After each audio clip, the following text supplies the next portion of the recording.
ওকে। তো আমাদের আবার 9টা থেকে ক্লাস আছে। তো আমি আজকে চাইলেও বড় করতে পারবো না। আর যদি দেখি স্যারকে অন্যভাবে লিঙ্কটা সব প্রোভাইড করতে পারি, তাহলে হয়তো বা একটু ক্লাসটা 1 থেকে 1.5 ঘন্টা ক্লাস হবে আর কি। তো নর্মালি 1 ঘন্টার ক্লাস নেওয়ার কথা, কিন্তু আমি গত দিনেও প্রায় 2 ঘন্টার কাছাকাছি ক্লাস নিয়েছি। আজকেও প্রায় মোটামুটি শেষ করতে যতটুকু লাগে আমি ওই ওই সময়টুকু নিব আর কি। প্রতিদিন আমি যে ক্লাসগুলো নিব সেই ক্লাসে একটা করে মডিউল শেষ করার চিন্তা করবো আর কি। আমি 6 দিনে 6টা মডিউল শেষ করব 6 সপ্তাহে আর কি। ওকে।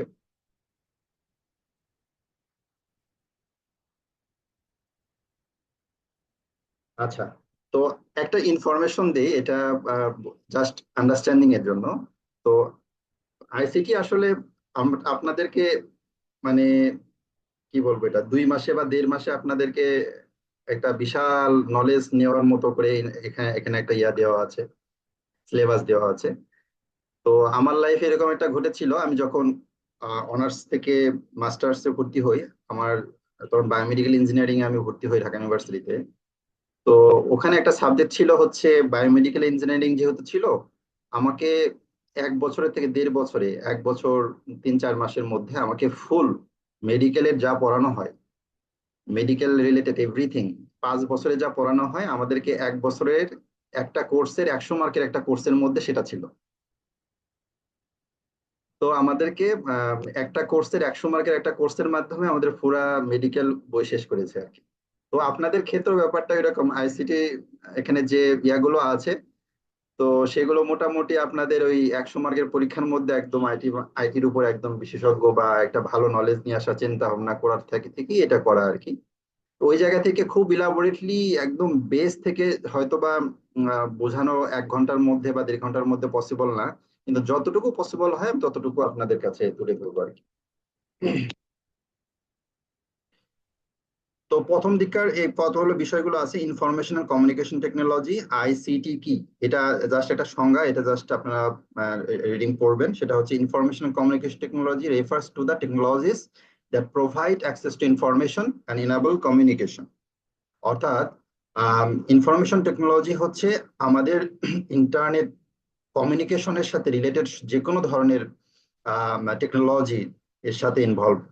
হ্যাঁ। তো সবকিছু মিলিয়ে আইসিটির মধ্যেই পড়ে।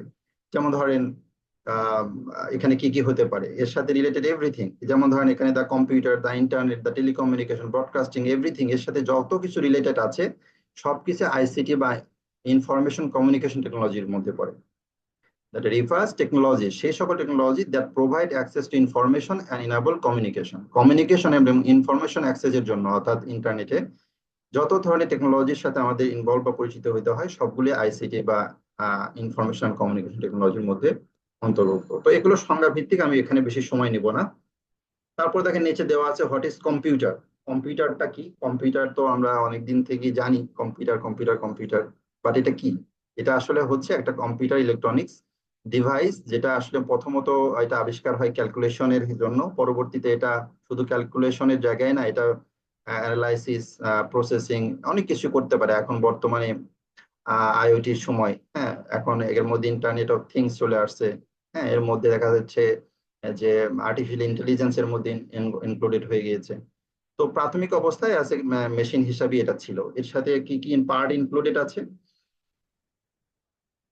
এর সাথে 2টি পার্ট ইনক্লুডেড। একটা কম্পিউটার মূলত 2টি বিষয় নিয়ে একটা computer fully whole body enrol করে, সেটা হচ্ছে হার্ডওয়্যার এবং সফটওয়্যার। হার্ডওয়্যার কি, যেটা বাহ্যিকভাবে আমরা যেটা দেখতে পারি, যেমন ধরেন আমরা সিপিইউ দেখতে পাচ্ছি, আমরা র্যামটা হয়তো বাহির থেকে দেখা যায় না, এটা ভিতরে ইয়েটা খুললে দেখা যায়। এসএসডি কার্ড বা আমরা যেটাকে বলছি মেমোরি কার্ড যেগুলো। হ্যাঁ।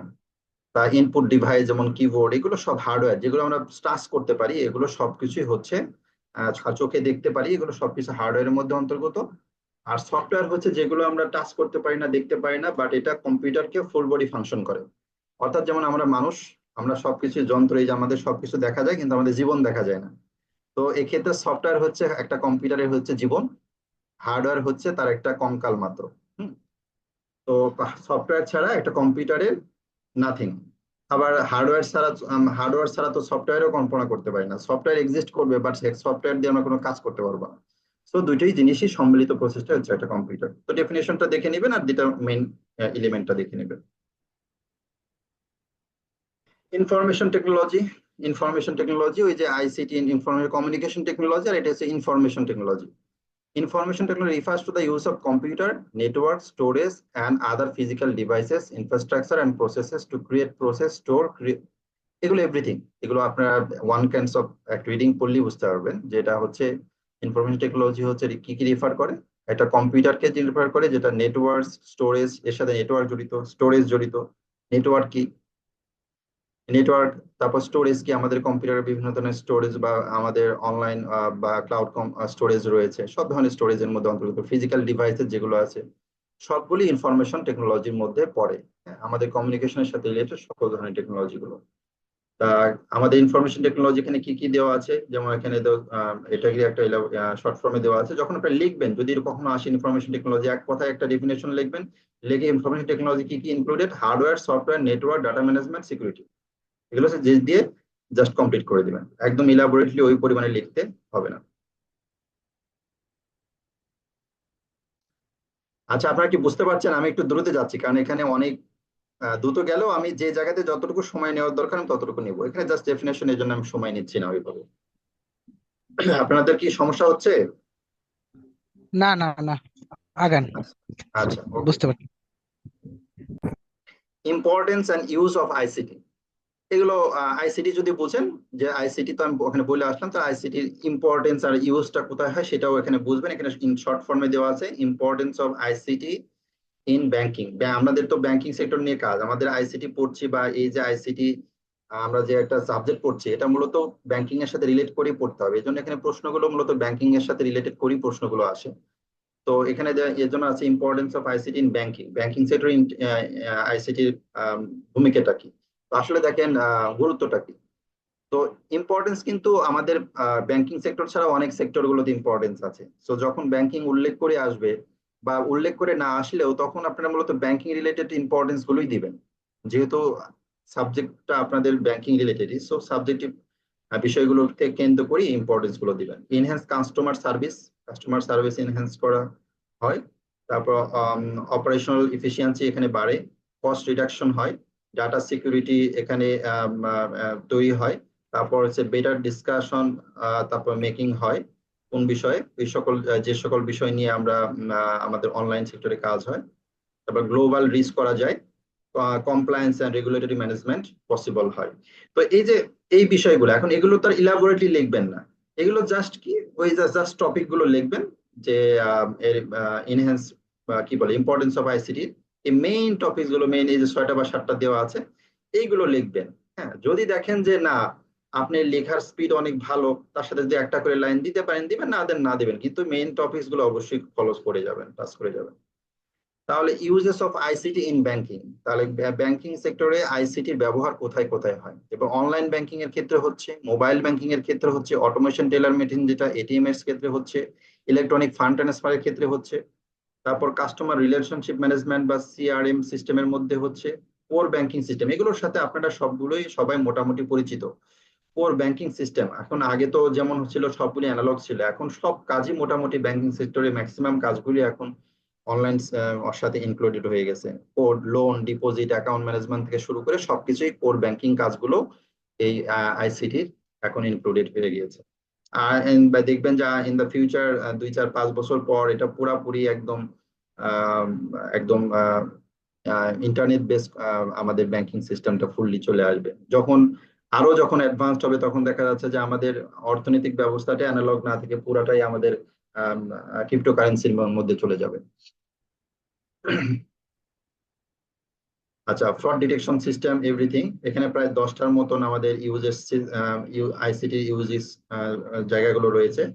তারপর credit scoring and risk management, এগুলো নিয়ে ইলাবোরেশনে আমি যাচ্ছি না, আপনারা একবার রিডিং করলে এগুলো বুঝতে পারবেন, বাট আপনার লেখার সময় অবশ্যই মেইন টপিকস গুলো টাচ করবেন। অটোমেটিক ক্লিয়ারিং হাউস, তারপর ডিজিটাল পেমেন্টস, সবকিছুর ক্ষেত্রে আমাদের আইসিটির ব্যবহার হয়। তারপর এখানে ইন শর্ট দেওয়া আছে, সামারাইজেশন দেওয়া আছে। সামারাইজেশনটা কি এখানে দেখে নেবেন। এখানে essential for enhancing customer experience, streamlining operations, reduction, reducing cost, ensuring security, ওই বিষয়গুলোকে একটা সামারাইজেশন দেওয়া হয়েছে আর কি। আচ্ছা, তারপর আমাদের মেইন টপিকস, আমাদের প্রথম মেইন টপিকটা শেষ করলাম। এবার হলো electronic banking and online banking. তো ইলেকট্রনিক ব্যাংকিং আর অনলাইন ব্যাংকিং বলতে কি বুঝি, আর এগুলোর সাথে কোন কোন এলিমেন্ট গুলো জড়িত আছে, এগুলোর সাথে এই সেকশনে আমরা পরিচিত হব। তো ইলেকট্রনিক ব্যাংকিং আর অনলাইন ব্যাংকিং কি এক জিনিস, এটা আমরা দেখবো। এক যদি হয়ে থাকে তাহলে কিভাবে এক, যদি না হয়ে থাকে আলাদা কিভাবে এলাবোরেট ডিসক্রাইব করা হয়েছে সেটা নিয়ে আমরা এখানে দেখবো। ইলেকট্রনিক ব্যাংকিং বা ই banking refers to the use of electronic platform and technology to conduct banking transaction and services. সকল ধরনের ব্যাংকিং ট্রানজাকশন এবং সার্ভিসের জন্য যে ইলেকট্রনিক প্ল্যাটফর্ম গুলো বা টেকনোলজি গুলো ইউজ করা হয়, সেটাকেই বলে ইলেকট্রনিক ব্যাংকিং বা ইলেকট্রনিক ব্যাংকিং প্রসেস, বা ওগুলোকে এলিমেন্ট বলা হয়। আর ওই এলিমেন্টের মাধ্যমে যে সকল ট্রানজাকশন গুলো বা ব্যাংকিং কার্যকলাপ গুলো সংগঠিত হয় সেগুলোকে বলা হয় ইলেকট্রনিক ব্যাংকিং। আচ্ছা, তো এই ফর্মে কি কি হয় আমাদের? It enable customers to access and manage their accounts, transfer funds, pay bills and perform various other banking activities remotely without visiting a physical branch.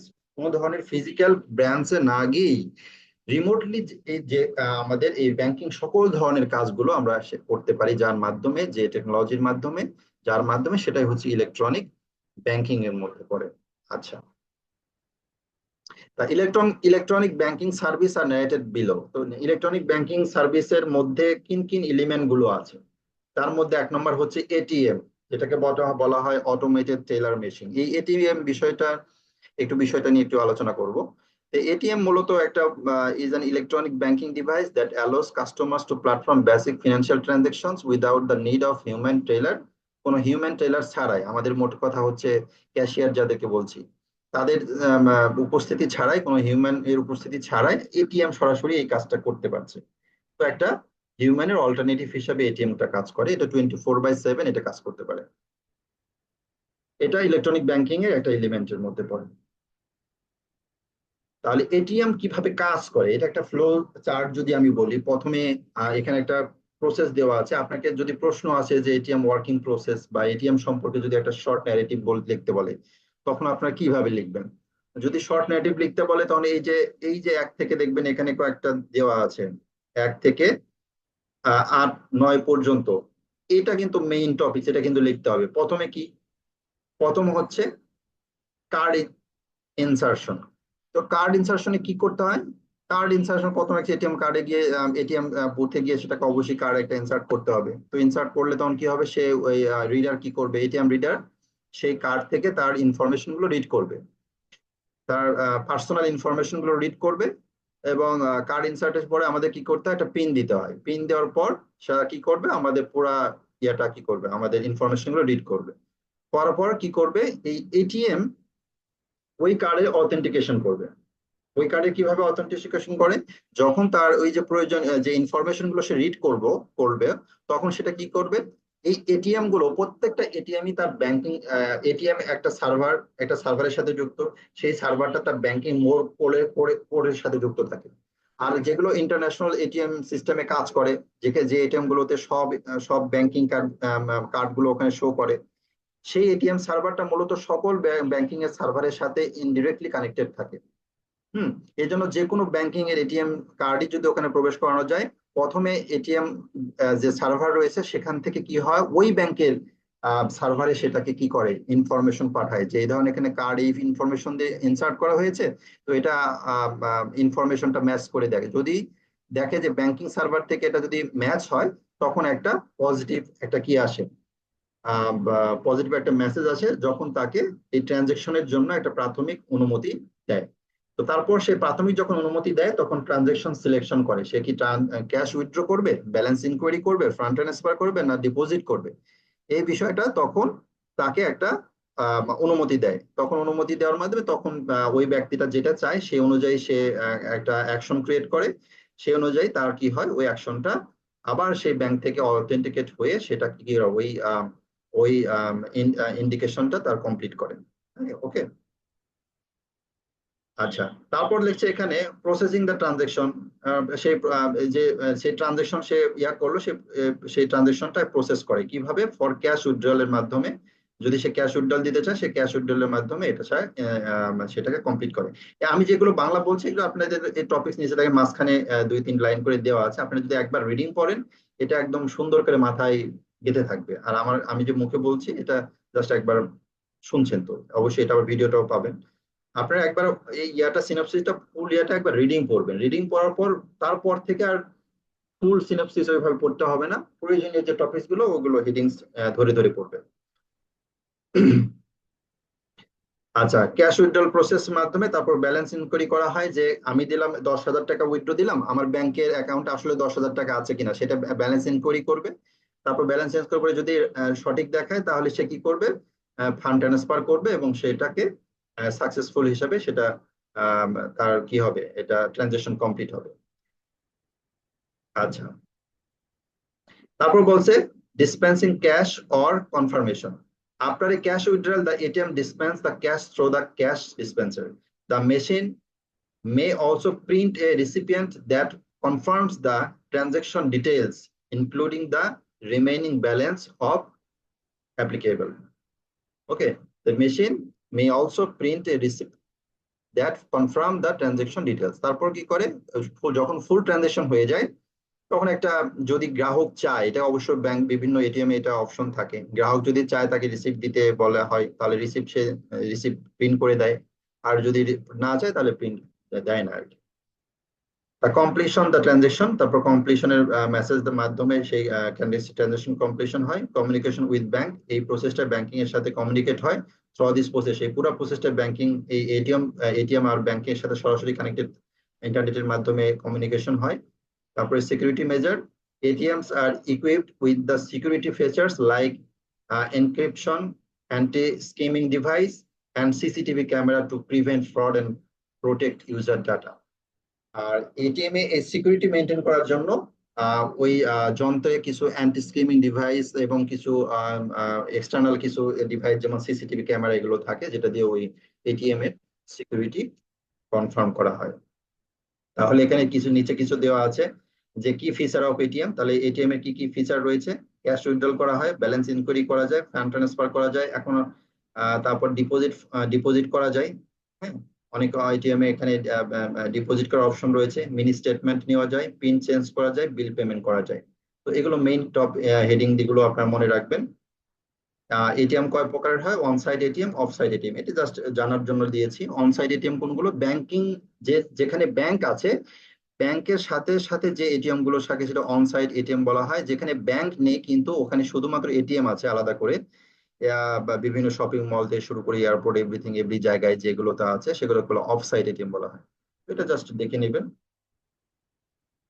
আচ্ছা, এটিএম এর মধ্যে পস টার্মিনাল, এটাও কি, পস টার্মিনাল একটা কাজ করে। এখানে কোথায় কাজ করে, পস টার্মিনাল কি, পয়েন্ট অফ সেলস, পিওএস, এটা কোথায় থাকে, নর্মালি আমরা জানি বিভিন্ন ধরনের যেখানে সরাসরি কেনাকাটার ক্ষেত্রে এই পস টার্মিনালের হিউম্যান উপস্থিতি ছাড়া এটা করা যায়। is an electronic device that facilitates the transaction process at retail location or service providers.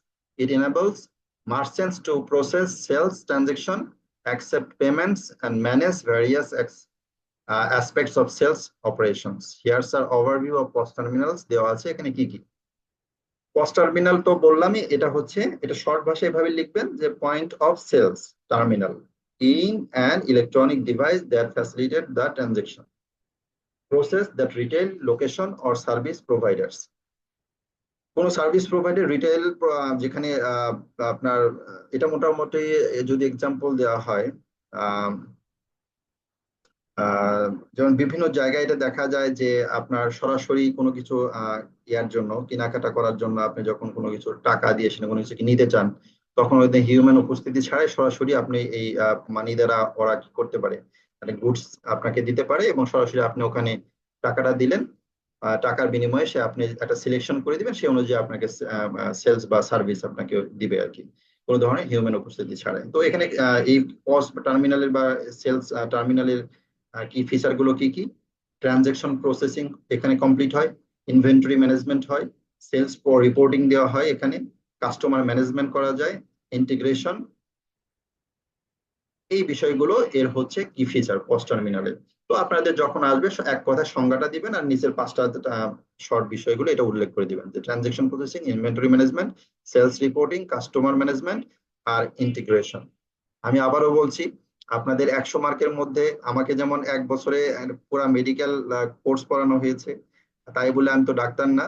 আর আপনাদের এই যে 100 মার্কের মধ্যে আইসিটি পড়ানো হচ্ছে তাই মানে আপনি আইসিটি তে একদম ইয়া হবেন না, কিন্তু আইসিটি তে মোটামুটি যে যে টপিকস গুলো আছে হালকা একটা নলেজ নিয়ে যেন পরীক্ষায় ভালো করতে পারেন, এতটুকু পসিবল হবে আর কি, এতটুকু আমি চেষ্টা করবো আপনাদের জন্য।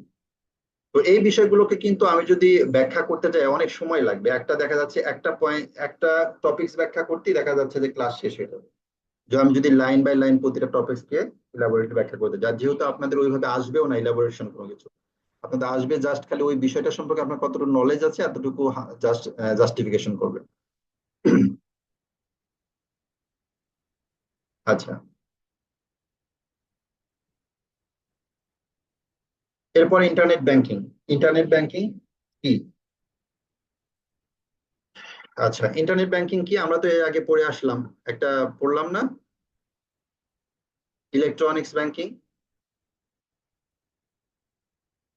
তো ইন্টারনেট ব্যাংকিং তাহলে কি?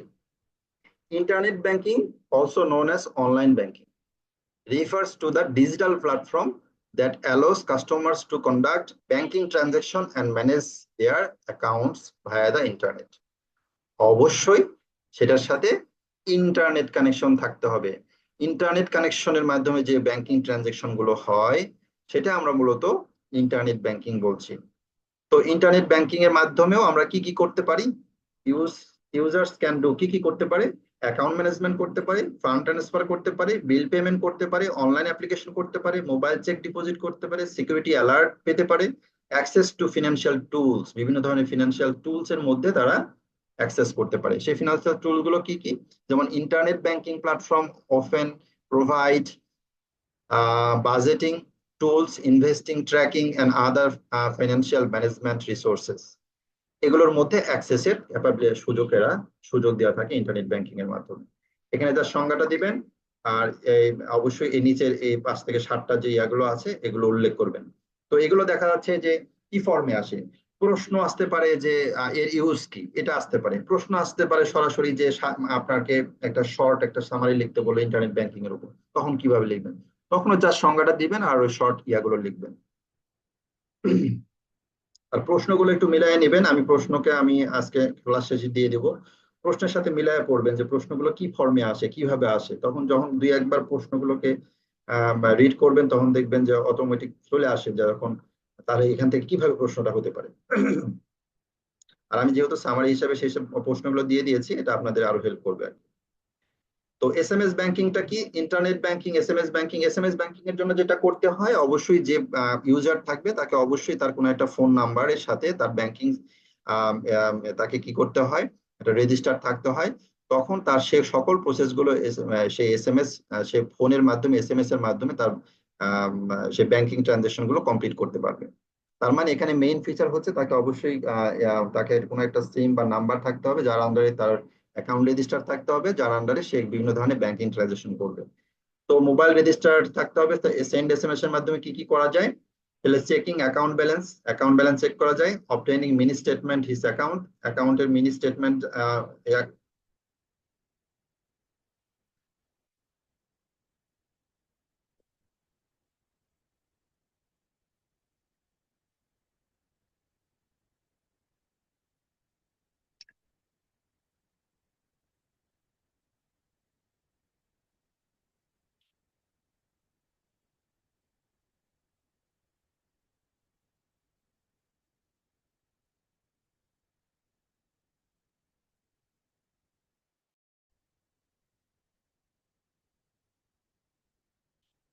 ওকে, তো আমরা এসএমএস ব্যাংকিং এ ছিলাম।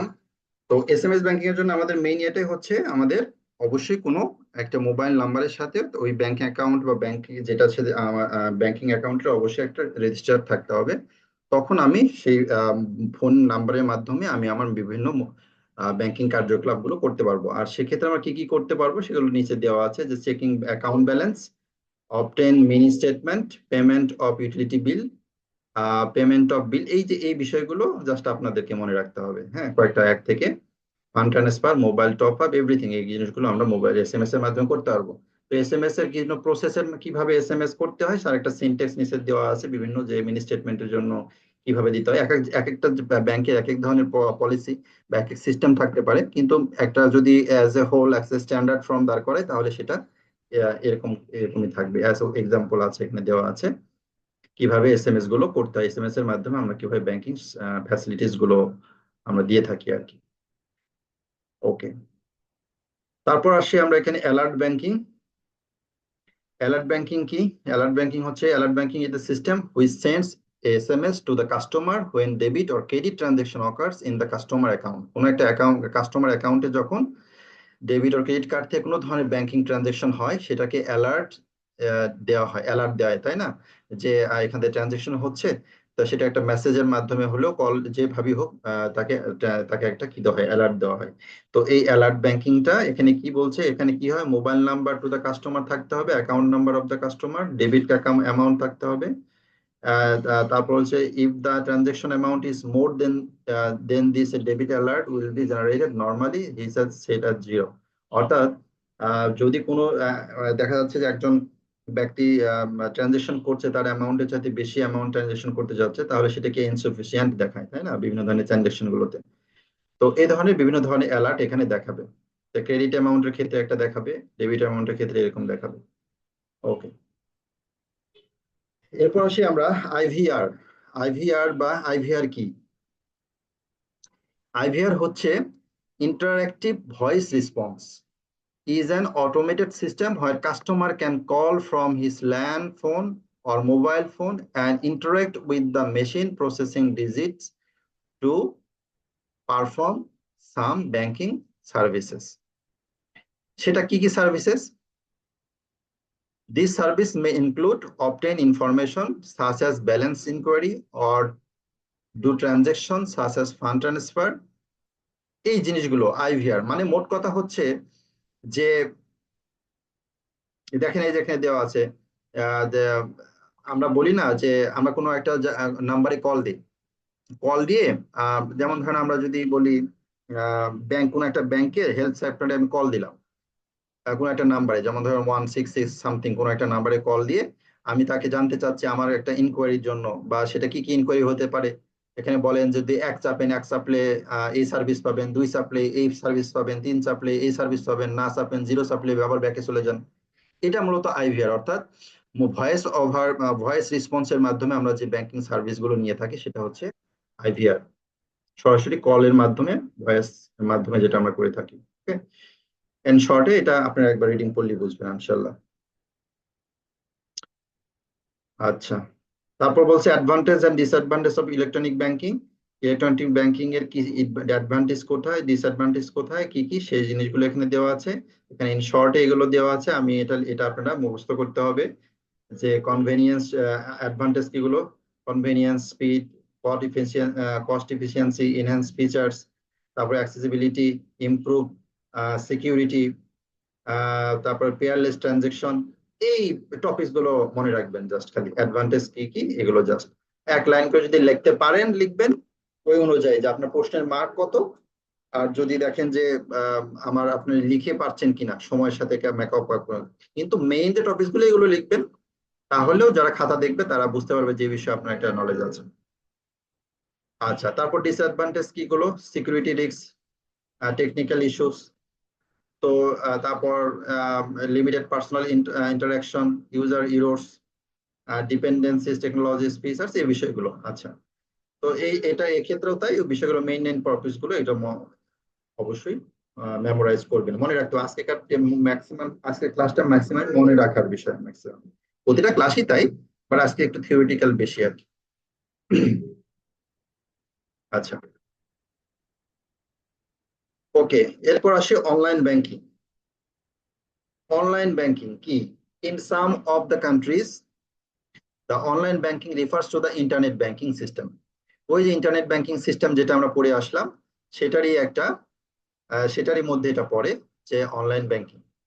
However, in our country, online banking means installation of a centralized core banking system in which all the branches are connected using one wide area network.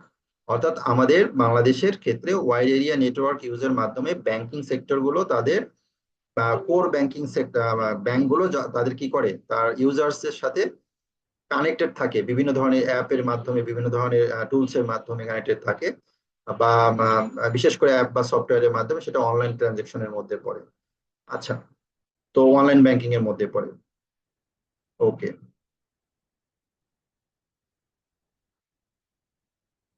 আচ্ছা, এই অনলাইন ব্যাংকিং এর সুবিধাগুলো কি কি এখানে সবগুলো দেওয়া আছে। আমি সুবিধা, অ্যাডভান্টেজ, ডিসঅ্যাডভান্টেজ এগুলো আমি পড়ে পড়ে দেখা শোনাচ্ছি না, এগুলো আপনারা এক লাইনে পড়ে নিতে পারবেন।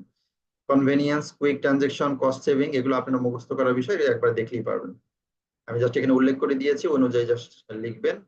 এই যে অবশ্যই যে যেগুলোর অ্যাডভান্টেজ ডিসঅ্যাডভান্টেজ দেওয়া আছে আমি উল্লেখ করেছি, অবশ্যই সেগুলো অ্যাডভান্টেজ ডিসঅ্যাডভান্টেজ অবশ্যই মাথায় রাখবেন, কারণ এগুলো পরীক্ষায় অবশ্যই অ্যাডভান্টেজ ডিসঅ্যাডভান্টেজ কোনো না কোনো বিষয়ের উপর আসবে, দিতে হবে। আর তারপরে হচ্ছে অন্যান্য যে টপিক্সের হয়তো বা আপনি আহ পড়েছেন, বা এখানে হয়তো বা অ্যাডভান্টেজ ডিসঅ্যাডভান্টেজ দেওয়া নেই, প্রশ্নে চলে আসলো, কিন্তু ওই ওইটার বিষয়ে যদি একটু নলেজ একটু যদিও আপনার কনসেপ্টে মাথায় ঢুকে থাকে, তাহলে দেখবেন যে ওর অ্যাডভান্টেজ ডিসঅ্যাডভান্টেজ নিজে থেকেই কয়েকটা দুই একটা লিখতে পারবেন। ওই তিন চারটা করে যদি লিখে আসেন, তাহলেও দেখা যাচ্ছে যে একটা মার্ক গেইন করতে পারবেন। তারপর ডিসঅ্যাডভান্টেজ অফ অনলাইন ব্যাংকিং, এটা দেওয়া আছে, কি কি আছে এটা একটু দেখবেন। তারপর হচ্ছে mobile financial services. Mobile financial services কি, এক কথা ডেফিনেশনটা, আর পরে তার ফিচার কিগুলো কি কি এটা মেইন জানবেন। Mobile financial service refers to a broad range of financial services associated and manage through mobile devices, primarily smartphone এর মাধ্যমে যে কি বলা হয় ফিনান্সিয়াল সার্ভিস গুলো এর সাথে জড়িত। স্মার্টফোন বা মোবাইল ডিভাইসের মাধ্যমে যে ফিনান্সিয়াল সার্ভিস গুলো আমরা ব্যাংকিং সার্ভিস গুলো পেয়ে থাকি, সেগুলো মোবাইল ফিনান্সিয়াল সার্ভিসের মধ্যে পড়ে। তো মোবাইল ফিনান্সিয়াল সার্ভিসের মধ্যে কোনগুলো, যেমন ধরেন যে আমরা তো উদাহরণ দিয়েছি, যদি এখানে বলি যেমন ধরেন এখানে বাংলাদেশের ক্ষেত্রে যদি আমরা বলি, আহ যেমন বিকাশ, রকেট, নগদ, এগুলো তো মোবাইল ছাড়া পসিবল না নাকি? মোবাইল ছাড়া পসিবল? মোবাইল ছাড়া কিন্তু পসিবল না। তবে হ্যাঁ, স্মার্টফোনের মাধ্যমে যেগুলো দেওয়া যাচ্ছে, যেমন বিকাশ, কিন্তু আমরা কিন্তু স্মার্টফোন ছাড়াও কিন্তু অ্যানালগ ফোন দিয়েও কিন্তু বিকাশ চালাতে পারি, চালাতে পারি না? দেখা যাচ্ছে আমরা বাটন ফোন দিয়েও বিকাশ, রকেট এগুলো চালাতে পারি।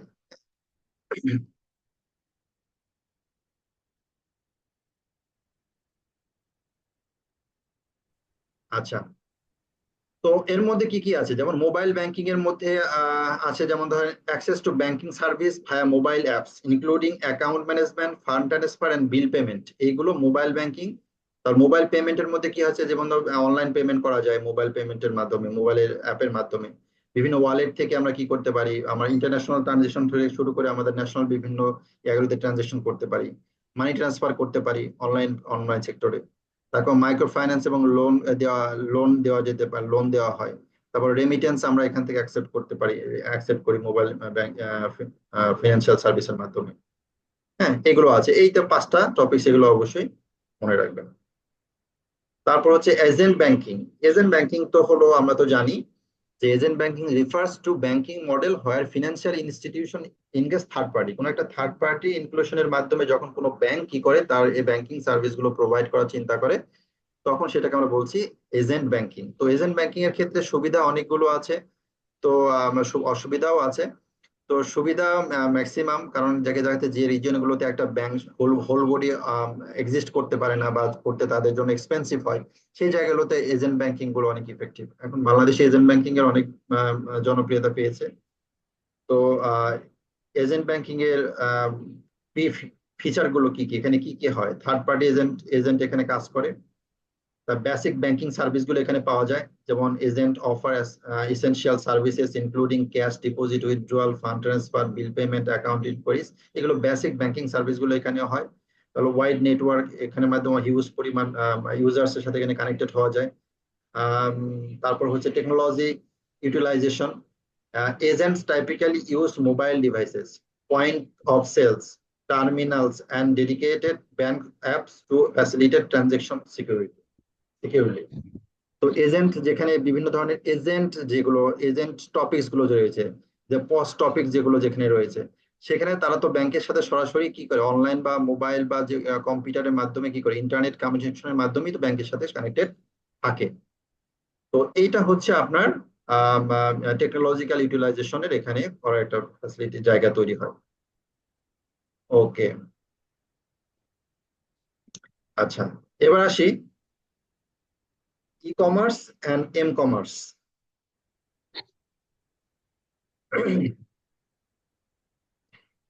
ই কমার্স কি? E-commerce হচ্ছে refers to the buying and selling of goods and service over the internet using various electronic platform. Various electronic platform K use করে সেলিং, কোন একটা বাইং এবং সেলিং গুডস এন্ড সার্ভিস, কোন সার্ভিস অথবা goods এর selling এবং buying যেটা করা হয় সেটাই হচ্ছে ই কমার্স এর মধ্যে পড়ে, ইলেকট্রনিক প্ল্যাটফর্ম গুলো ইউজ করে। তো ই কমার্সে আমরা অনেক জনপ্রিয় প্ল্যাটফর্মের সাথে অনেক পরিচিত আছি। হ্যাঁ, যেগুলো আমাদের বাংলাদেশের ক্ষেত্রে যদি ই কমার্স প্ল্যাটফর্ম যদি বলি, আমরা ব্যাংকিং সাইটের বাইরে যদি বলি, সেটা সেগুলো অবশ্যই ব্যাংকিং এর সাথে ট্রানজেকশনের সাথে তো তারা জড়িতই। তারা বিভিন্ন ধরনের দেখা যাচ্ছে বিকাশ পেমেন্ট নিয়ে থাকে, অনলাইন ব্যাংক পেমেন্ট নিয়ে থাকে। তার মানে তারাও কিন্তু এই এগুলো ব্যাংকিং এর সার্ভিসের সাথে কোনো টেকনোলজিক্যালি কানেক্টেড। যেমন ধরেন দারাজ, আমরা কোনো কিছু কিনতে চাইলে সেখান থেকে আমাদের ই কমার্স প্ল্যাটফর্ম, সেখানে আমরা বিকাশ পেমেন্ট করতে পারি, ব্যাংকিং পেমেন্ট করতে পারি। আচ্ছা, কি ফিচার গুলো কি কি? ভ্যারাইটি অফ প্ল্যাটফর্ম, এখানে বিভিন্ন ধরনের প্ল্যাটফর্মে কাজ করা যায়, যেমন এখানে উদাহরণ দিয়েছে অ্যামাজন, ইবাই, এগুলো ইন্টারন্যাশনাল গুলো, আর বাংলাদেশের ক্ষেত্রে দারাজ এভরিথিং হতে পারে। প্রোডাক্ট রেঞ্জ, এখানে বিভিন্ন ধরনের প্রোডাক্ট থাকে, সেই রেঞ্জের মধ্যে এখানে আমরা কেনাকাটা করতে পারি। ফিজিক্যাল প্রোডাক্ট থেকে অনলাইন সার্ভিস প্রোডাক্ট যে কোনো কিছু হতে পারে। এখানে পেমেন্ট অপশন থাকে, বিভিন্ন কার্ড বা ডেবিট কার্ড, ওয়ালেট, বিভিন্ন কিছুর মাধ্যমে এটা পেমেন্ট করতে পারি। ব্রাউজার বেসড অ্যাক্সেস, সেটা কি primarily associated through web browsers can desktop, laptop and tablets. এই বিভিন্ন যে এগুলোর মাধ্যমে আমরা কি করতে পারি, এই ই কমার্স প্ল্যাটফর্ম গুলোকে আমরা কি করতে পারি, ভিজিট করতে পারি, সেখান থেকে আমাদের ট্রানজাকশন গুলো কমপ্লিট করতে পারি। ওকে, তাহলে এম কমার্সটা কি? ই কমার্স তো বুঝলাম, তাহলে এম কমার্সটা কি? M commerce is a subset of e commerce. তার মানে হচ্ছে এম কমার্সটা হচ্ছে ই কমার্সের একটা সাবসেট। সাবসেট মিন্স হচ্ছে একটা তার অংশ, বা তাকে আমরা অংশ হিসেবে চিন্তা করতে পারি। হ্যাঁ, তাহলে that specifically refers to transactions conducted via mobile devices such as smartphone and tablets. মানে ই কমার্সের যে কার্যকলাপগুলো সাধারণত আমরা মোবাইল ফোনের মাধ্যমে, ট্যাবলেটের মাধ্যমে বা স্মার্টফোনের মাধ্যমে যে ট্রানজেকশন গুলো করে থাকি, সেটা হলো এম কমার্সের মধ্যে অন্তর্ভুক্ত। আর ই কমার্সের মধ্যে সকল ধরনের অনলাইন ট্রানজেকশনই ই কমার্সের সাথে সংযুক্ত। আর এম কমার্স যদি বলি স্পেসিফিকলি শুধু মোবাইল বা ইলেকট্রনিক স্মার্টফোন ডিভাইসের সাথে যেগুলো কানেক্টেড বা আমাদের যে ট্রানজেকশন গুলো হয় সেটার সাথে এম কমার্স রিলেটেড। ওকে, তাহলে এখানে মোবাইল প্ল্যাটফর্ম, এখানে কি ফিচার হচ্ছে, mobile platform, location base service, mobile payment solution, quick access করা যায়, যেহেতু মোবাইল সবার হাতেই থাকে, কুইক অ্যাক্সেস করা যায়। এটা হচ্ছে এম কমার্সের মধ্যে পড়ে। ওকে, আমরা আমরা এখন চলে আসলাম কম্পিউটারের, ওই যে প্রথমে পড়লাম কম্পিউটার কি, কম্পিউটার সম্পর্কে এখন একটা বেসিক একটা ধারণা নিব। কম্পিউটারের হার্ডওয়্যার সম্পর্কে এখানে একটা দেখবেন যে একটা ইলাবোরেশন দেওয়া আছে, ব্যাখ্যা দেওয়া আছে, কবে তৈরি হলো, কি তৈরি হলো, এটা একটা হিস্টোরিক্যাল ব্যাখ্যা। হ্যাঁ, তো এগুলো আপনারা পড়ে নিন। হিস্ট্রি তো আমার পড়ে বোঝানোর মতন কিছু নেই। The computer hardware, history of development of computer, কবে কোন সেঞ্চুরিতে কোন ধরনের কম্পিউটার প্রথম আবিষ্কার হয়। আর্লি মেকানিক্যাল ডিভাইস অ্যাবকাস যেটাকে বলা হয়, 19th সেঞ্চুরিতে এটা প্রথম আবিষ্কৃত হয় অ্যাবাকাস। তো এই যে এটা কত সালে তৈরি হয়, কি তৈরি হয়, কত সালে হয়েছে, এটা একটা এলাবোরেশন দেওয়া আছে এখানে। তাহলে ইলেকট্রোম্যাগনেটিক কম্পিউটার আবিষ্কার হয় 20 সেঞ্চুরিতে, 1941 সালে। আচ্ছা, তাহলে আর্লি ইলেকট্রনিক কম্পিউটার 1940 সেঞ্চুরি যেটাকে বলা, 1940 সালে, যেটা এনিএক যেটাকে বলা হচ্ছে। এগুলো আপনার যদি শর্ট কোনো প্রশ্ন এসে থাকে সেগুলো এখান থেকে আসতে পারে। হিস্টোরি এভাবে এখান থেকে অতটা ইম্পর্টেন্ট না, বাট এমসিকিউ ফর্ম বা শর্ট প্রশ্ন আসলে এখান থেকে আসতে পারে না। তারপর ট্রানজিস্টর রিভলিউশন, মানে ট্রানজিস্টর কি জিনিস সেটা এখন ফিজিক্সের বিষয়। ট্রানজিস্টর হলো কম্পিউটারের একটা ট্রানজিস্টর, কম্পিউটার রিভলিউশনের কোর পার্টি হচ্ছে ট্রানজিস্টর। এই ট্রানজিস্টরকে বেস করে আধুনিক কম্পিউটারের মানে যাত্রা সূত্রপাত হয় আর কি। তারপর ইন্টিগ্রেটেড সার্কিট, এটা আরো ট্রানজিস্টর থেকে ইন্টিগ্রেটেড সার্কিটটা আরো অ্যাডভান্স লেভেলের। ইন্টিগ্রেটেড সার্কিট যখন আবিষ্কার হয় তখন কম্পিউটারকে অনেক ছোট হতে থাকে আস্তে আস্তে, যেমন আমরা এখন হাতের মধ্যে কম্পিউটার রাখতে পারি। তো এই যে ট্রানজিস্টরের পর থেকে, ট্রানজিস্টরের আগে যে কম্পিউটার গুলো ছিল সেগুলো দেখা যাচ্ছে একটা হিউজ ঘর, বিশাল বিশাল একটা বিশাল একটা এলাকা, একটা বিশাল একটা এরিয়া নিয়ে একটা কম্পিউটার হতো। দেখা যাচ্ছে একটা কম্পিউটার রাখতে একটা দুইটা ঘর লাগতো। বাট এখন যখন এই যে ট্রানজিস্টর আবিষ্কার হলো, তারপর ইন্টিগ্রেটেড সার্কিট আবিষ্কার হলো, তখন এই কম্পিউটারের আয়তন আকারটা ছোট হতে থাকলো। এখন মাইক্রো কম্পিউটার, একটা ছোট চিপের একটা আঙ্গুলের একটা মতো জায়গায়, খুব ছোট একটা জায়গার মধ্যে কম্পিউটার ফাংশন গুলো অ্যাডাপ্ট করতে পারছে, বা সেখান থেকে পরিচালনা করতে পারছে। ছোট ছোট একটা নোটবুক, ছোট ছোট এর মোবাইল দেখেন কত ছোট, এটাও কিন্তু একটা কম্পিউটারের মতনই কাজ করে। এখন অনেক সব ফ্যাসিলিটিস মোবাইলের মধ্যেই পাওয়া যায়।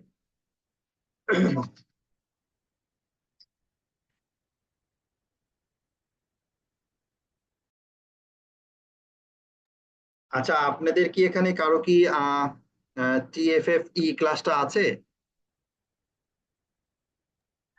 আছে আছে স্যার। হ্যাঁ জি স্যার, আছে স্যার, আছে স্যার। আপনাদের সবার আছে? সবার তো জানি না, তবে মোটামুটি দুই তিনজনের আছে, তাই না? এখন ওই স্যারের তো ক্লাসের সময় হয়ে গেছে। এখন তাহলে তাহলে আজকে এখানেই রাখি, আর কি করার আছে, তো ঠিক চাইছিলাম ঠিক শেষ আছে করার স্যার, জন্য। রাখেন এখানে, ওই ওই ক্লাসটা করে জি। হ্যাঁ হ্যাঁ, ওই ক্লাসটা শুরু করে দিই, স্যার কল দিয়েছিল। জি জি জি, থ্যাংক ইউ। ওকে, ঠিক আছে, আপনি একটা দেখে নিয়েন, পরের এই বিষয়গুলো একটু দেখেন, আমি এটা নেক্সট দিন এখান থেকে শুরু করবো, সমস্যা নেই। জি স্যার, জি, থ্যাংক ইউ। Okay, ঠিক আছে।